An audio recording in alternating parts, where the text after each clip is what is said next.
I weep for you with all the letters of the alphabet that made your hopeful songs.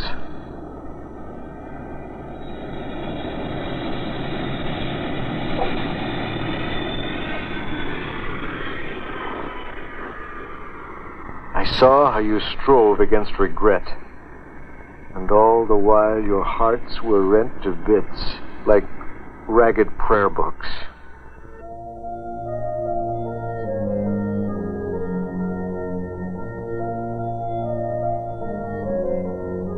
These are Jews arriving in Israel, not as tourists, but as immigrants.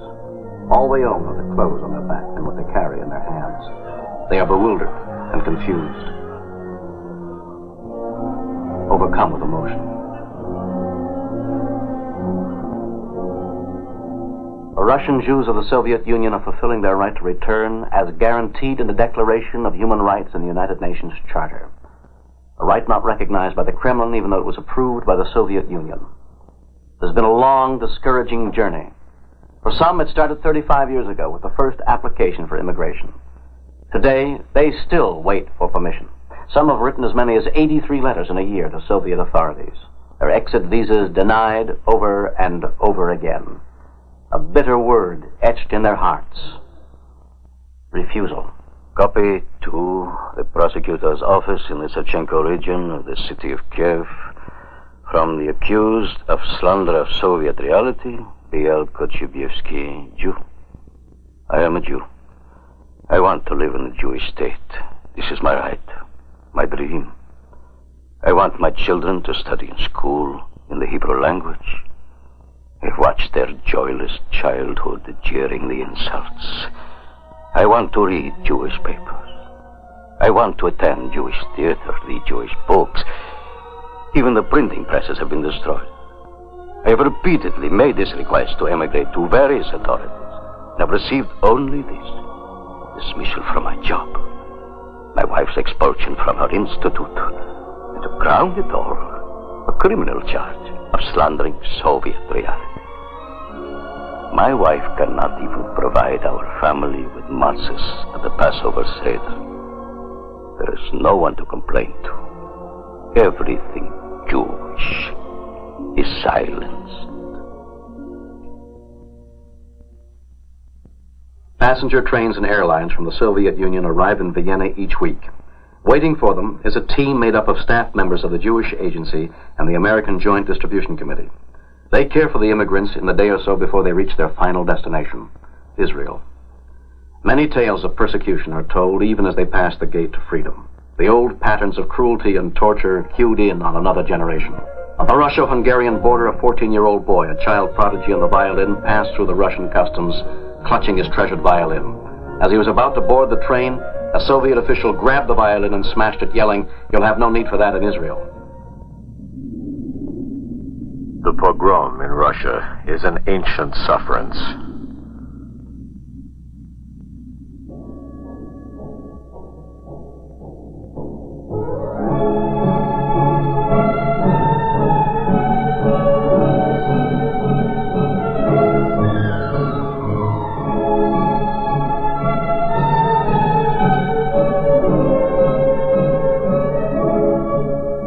During World War II, millions of Jews perished in the fight against Nazis. The 3 million Soviet Jews who survived became a symbolic tool in Russia's fight against fascism. Stalin himself selected Yiddish writers and artists to lead the Jewish Anti-Fascist Committee.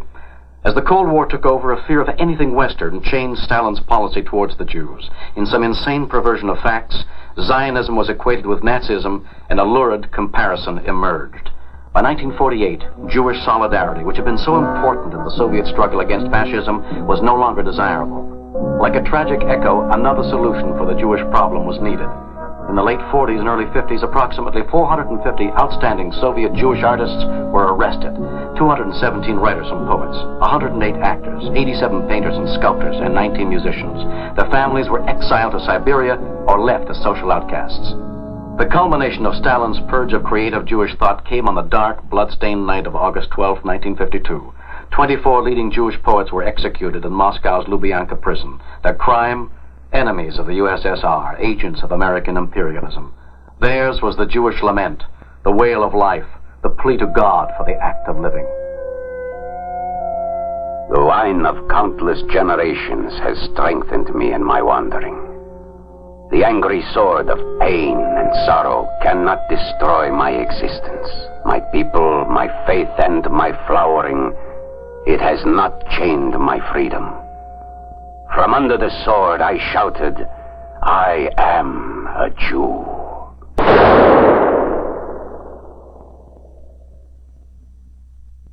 Days grow darker and darker, gangs muddled with blood from killing children, hardened, coming closer, zealously greedy, cutting heads, exhausted, terrified heads.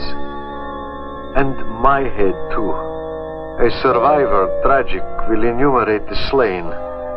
My dead name will he write, along with many others, in letters small, on a lengthy list. Oh, may he not forget, at least, to note on that long list how young I was.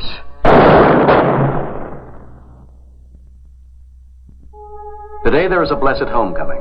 Russian Jews arrive in Israel through the assistance of the Joint Distribution Committee. Many Jews left behind in Russia live with the knowledge that they have not been forgotten, as the JDC provides them with packages of food and clothing. Your contribution to the regular fund of the UJWF is partly allocated to the JDC to help pay for the prohibitive cost of rescuing Jews from Russia. The cost of an exit visa is $1,100. If a man or a woman is a professional, there's the added education tax, $5,000 for the graduate of a trade school, $15,000 for a college degree, and $26,000 for a Jew with a doctorate degree. The Jews have become a commodity on the market to be sold at an escalating price. A Jew is owned by the state unless he can buy his way to freedom. Once in Israel, the absorption center becomes his new home. At the old plant, he receives highly intensive Hebrew training for 5 months. Many are aged, as the ingathering knows no bounds. Housing is provided, as is vocational guidance. Today's immigrants are granted every human dignity. Where once they dwelled in primitive camps, every effort is now being made to provide comfortable housing. It is estimated that it costs $35,000 to absorb a family of 4 into the new Israeli life. 1948-1970, 5,000 new arrivals. 1971, 13,000 new arrivals. 1972, 32,000 new arrivals. 1973, 50,000 expected arrivals. The challenge to the Jewish community to provide for this new exodus, and to Israel for absorption, is enormous in terms of human efforts and dollars. And still they come, 100 a day. The miracle realized, the promise kept, fulfilling the right to return, the right to live. For 25 perilous years, Israel has kept a delicate balance between annihilation and survival. Jews throughout the diaspora, in kinship, are honoring Israel's silver anniversary with love and endearment, and generous contributions are pouring in from all over the world. The goal for the UJWF in Los Angeles for 1973 is $50 million, a staggering figure, but not all that staggering when we realize that the Jewish Agency's budget for humanitarian needs in Israel alone is $785 million. Your UJWF dollar also helps oppressed Jews in other countries throughout the world. Worldwide Jewry must be strengthened. In North Africa, Jews live in danger of extinction. And even in South America, the deterioration of Jewish life is becoming prevalent. In Romania, for example, JDC assistance makes the difference between life and death for the remnants of a once thriving Jewish community.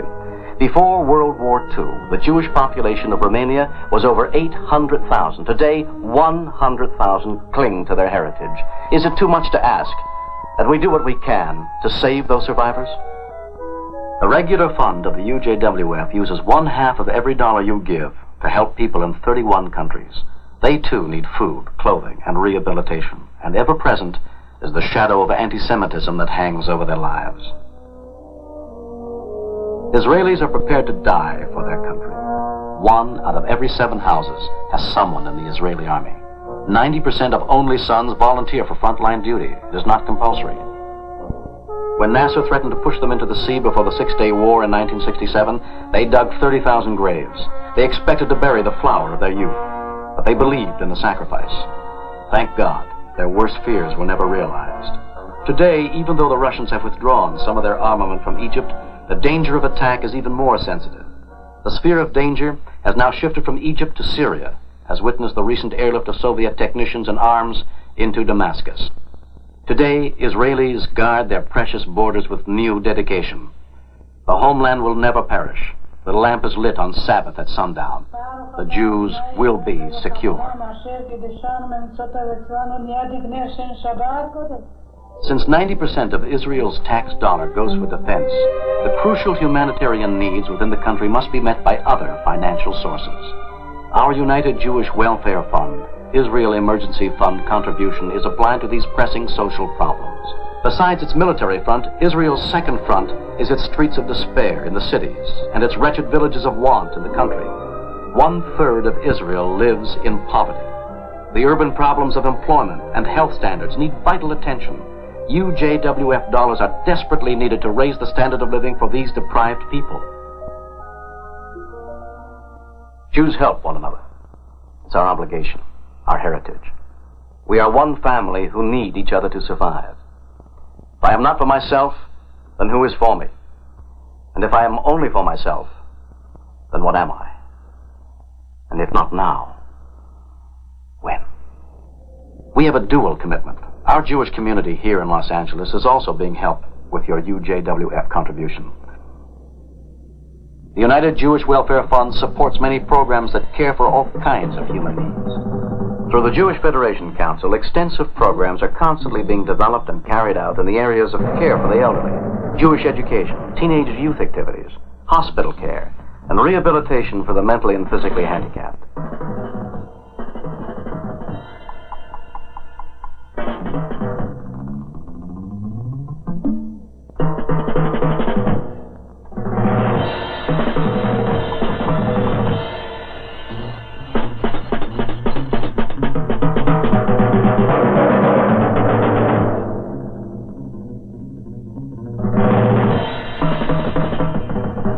Just as our youth needs a crisis center for their emotional problems, so do the aged.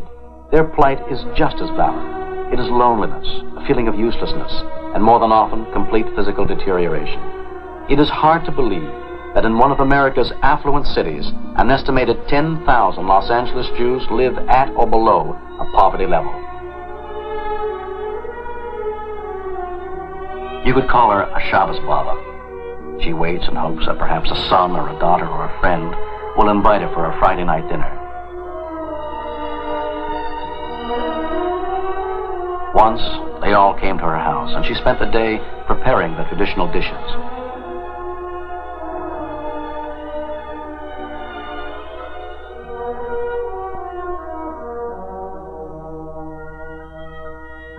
She saves the pennies of her small pension for Hanukkah geld for the grandchildren she hardly ever sees. They live in the valley, so far away. Malnutrition and neglect have made her health poor, but she doesn't care. You forget to eat when you live alone. Besides, if she gets sick enough, maybe someone will pay attention.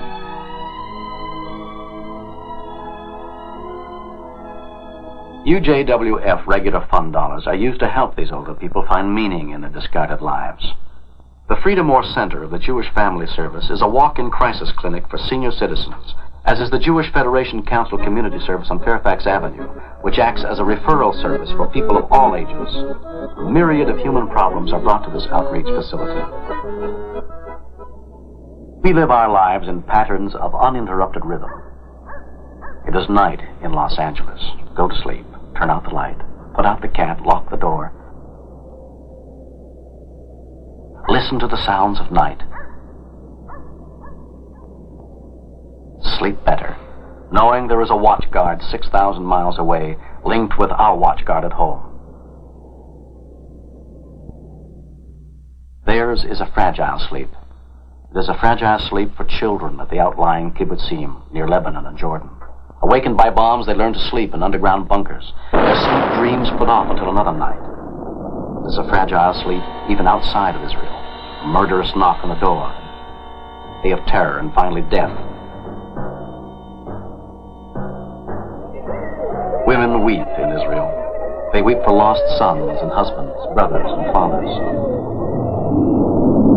At some given time every day, 2 skyhawks streak across the Israeli sky, the sudden sound lacing the country like a cocoon of reassurance, an acknowledgement that someone is watching, someone is keeping guard. Many look up and say, not enough, not enough. Israel has a right to live.